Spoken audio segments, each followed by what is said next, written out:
James had been living with the curse for months now, though he had learned to manage it. At least, that's what he thought. He continued his life as a trucker, sticking to isolated routes, driving through desolate stretches where no one would be in danger. He kept track of the lunar cycle religiously, making sure to pull off the road and find a secure place before each full moon. But this time, he had miscalculated. It was a late night, and the full moon hung high in the sky, though hidden behind heavy clouds. James was cruising down a lonely stretch of highway, the cab of his Peterbilt 359 softly humming as he pushed forward. He felt restless, more so than usual, his hands gripping the wheel tighter than necessary. A headache began to bloom behind his eyes, and a wave of nausea crept up his spine. His vision blurred for a moment, and his pulse quickened, but James shrugged it off, thinking it was exhaustion. He had been pushing too hard again, driving through the night without much rest. "Just gotta make it to the next stop," he muttered to himself.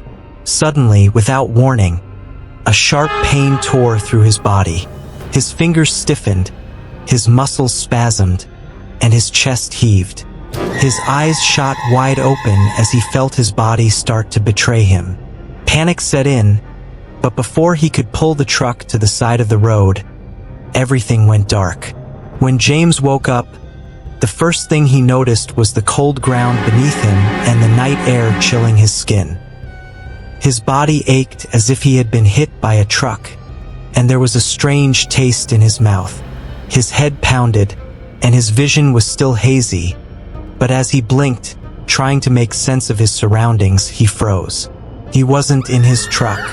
He wasn't even on the road. He was lying in the middle of a field, the morning dew soaking through his clothes.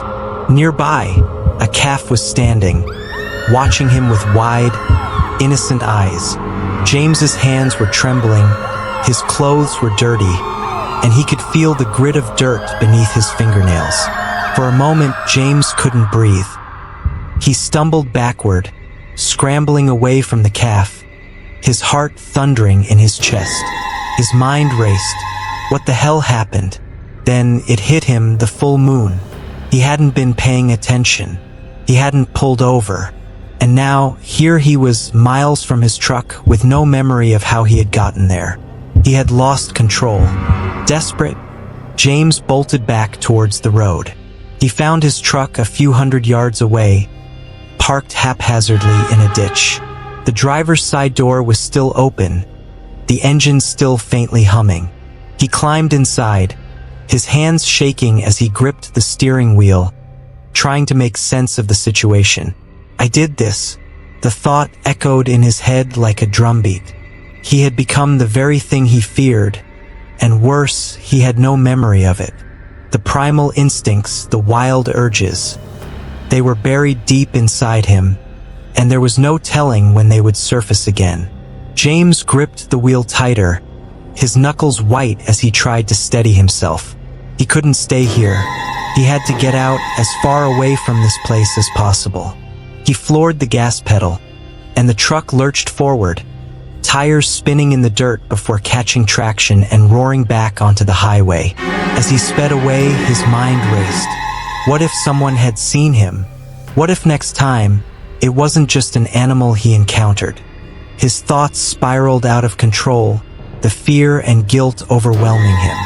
For days, James drove without stopping, unable to shake the horror of that night. He didn't know where he was going. He just needed to be anywhere but there. But no matter how far he went, the nightmare followed him. His body began to change. Even when the moon wasn't full, he felt the beast lurking beneath the surface, just waiting to tear through his skin. His senses were heightened, and his temper grew shorter. His hands trembled more often, and sometimes he would catch his reflection in the side mirror and swear he saw something wild in his eyes. One evening, while parked at a remote truck stop, James noticed his skin starting to itch and pull tight again.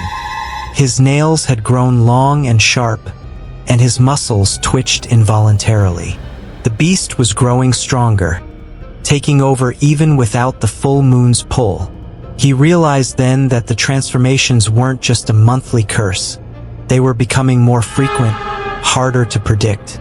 He couldn't control it anymore. Desperate for a solution, James began searching for answers.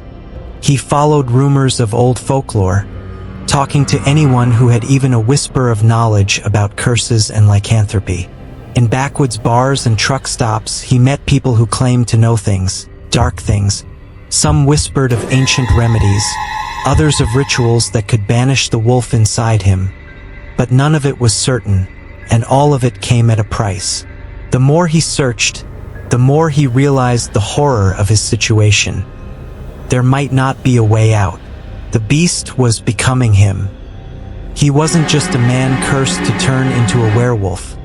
He was slowly becoming one permanently. One night, deep in the wilderness, miles from any civilization, James stopped the truck. He climbed out and stared at the full moon high above. The transformation began, his bones snapping and reshaping, his body twisting into something monstrous. But this time, he didn't fight it. He let the beast take over, embracing the primal hunger, the savage instincts. As the wolf's howl echoed across the mountains, James, what little was left of him, knew there was no going back. The man was disappearing, leaving only the creature behind. And now, he roamed the highways as a predator, no longer just a man behind the wheel, but a beast chasing the shadows of the night, forever searching for the next hunt.